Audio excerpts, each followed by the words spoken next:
स्वागत है आपका। आप देख रहे हैं यूपी मांगे उत्तर। आपके साथ मैं हूं राम मोहन शर्मा। और यूपी मांगे उत्तर में आज प्रश्न फिर वही है जो शायद पिछले 5000 साल से पूछा जा रहा है। और 21वीं सदी में भी प्रश्न यही कि आखिर कितने दुशासन हमारे समाज के अंदर घुसे हुए हैं। इस सियासत में आखिर कितने दुशासन हैं, जिनमें से कुछ महिलाओं को उन्हें शादी करने और बच्चे पैदा करने की मशीन मानते हैं, तो कुछ सबसे घृणित अपराध को भी एंजॉय करने की सलाह देते हैं। और हैरानी इस बात की है कि हमें इन्हें माननीय भी कहना पड़ता है।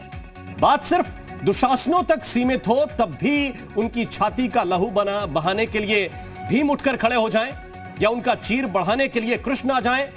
लेकिन कुछ धृतराष्ट्र भी और कुछ भीष्म भी ऐसे हैं जो अपने एक इशारे पर सब कुछ बदल सकते हैं, लेकिन वो भी सियासी बंधनों में ऐसे जकड़े हुए हैं कि उनकी खामोशी भी हैरान करती है। कर्नाटक की विधानसभा में कांग्रेस विधायक रमेश कुमार कहते हैं कि रेप टाला ना जा सके तो एंजॉय करो। मैं स्पीकर के पूरी सभा अट्टहास करने लगती है। कार्रवाई किस पर हो और कौन करेगा, क्योंकि यह तो वही सभा है जहां कभी यह कथित माननीय फोन देखते हुए भी पकड़े जाते हैं। दूसरी तरफ समाजवाद का झंडा लेकर चलने वाले शादी की उम्र 21 साल करने की बात पर बिफर जाते हैं। शफीक उर रहमान बर्क कहते हैं कि लड़की तो 14 साल में शादी के लायक हो जाती है। एसटी हसन ये दूसरे समाजवादी सांसद हैं। इन्हें फर्टिलिटी की चिंता बड़ी ज्यादा है, आबादी बढ़ाने से बड़ा प्रेम है। वो कहते हैं कि 21 साल में फर्टिलिटी बिगड़ जाएगी। तब सवाल यह कि महिलाओं का शाब्दिक चीरहरण करने वाले ऐसे दुशासनों पर आखिर कब धृतराष्ट्र और भीष्म अपनी चुप्पी तोड़ेंगे? चर्चा इसी बात पर करेंगे। पहले एक रिपोर्ट आपको दिखाते हैं। महाभारत काल में भी जो प्रश्न उठा था, जिस घटना के बाद भीम एक तरह से उद्वेलित हो गए, उन्होंने प्रतिज्ञाएं ली और फिर महाभारत को नहीं टाला जा सका, वो प्रश्न हमारे सामने कई बार आता है। उसका जवाब क्या है, उससे पहले एक रिपोर्ट आपको दिखाते हैं।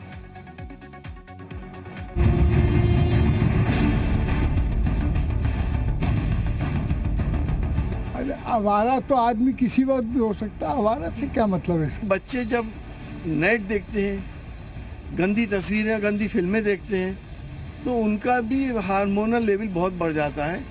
इसकी वजह से आवारगी बढ़ती है, क्राइम्स बढ़ जाते हैं।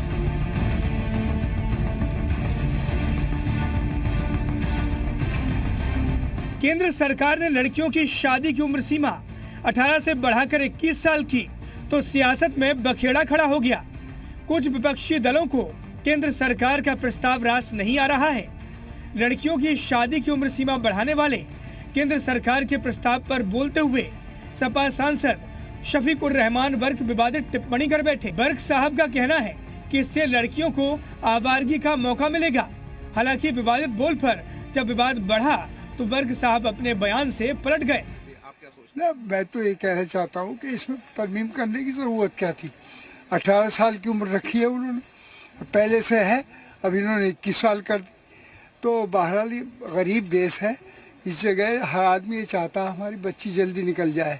समाजवादी पार्टी के सांसद एसटी हसन भी शफीक उर रहमान वर्ग की राह पर चलते नजर आए। केंद्र सरकार के प्रस्ताव पर हसन साहब का क्या कहना है, आप भी सुनिए। डिले होने से दो नुकसान है। एक तो इनफर्टिलिटी का चांस है, औलाद नहीं होती, और दूसरा आपके औलाद उस एज में हो रही है जब आप बुढ़ापे में आ गए। जब हमने एक बेगैरती बेहयाई को अलाउ कर दिया कि लिविंग रिलेशनशिप में जब हम रह रहे हैं, तो आवारगी तो है ही हमारे सामने। उधर सपा नेताओं के अलावा कर्नाटक में कांग्रेस विधायक आर रमेश कुमार ने भी महिलाओं को लेकर बेहद आपत्तिजनक टिप्पणी की है। There is a saying, when rape is punishable, lie down and enjoy it. That's exactly the position into which you are. Congress विधायक के आर रमेश कुमार के बयान पर सियासी बवाल मचा तो गूंज संसद तक पहुंची। If you truly believe in the cause of women, first stand here and denounce that legislator who said that if you are raped as a woman in this country, you should enjoy it. Those men who stand in this well today, go back to your political organization and first bring to justice such a man and then we will see who speaks for women and children in this country. राजनीति में ये पहली दफा नहीं है जब आधी आबादी पर इस तरह की विवादित तीखा टिप्पणी हुई हो। महिला सशक्तिकरण की बात करने वाले न जाने कितने ही राजनेताओं ने मर्यादा भूल महिलाओं का अपमान किया है। ऐसे में सवाल है कि क्या आधी आबादी के उत्थान की सियासी बातें महज एक दिखावा है? ब्यूरो रिपोर्ट, जी मीडिया।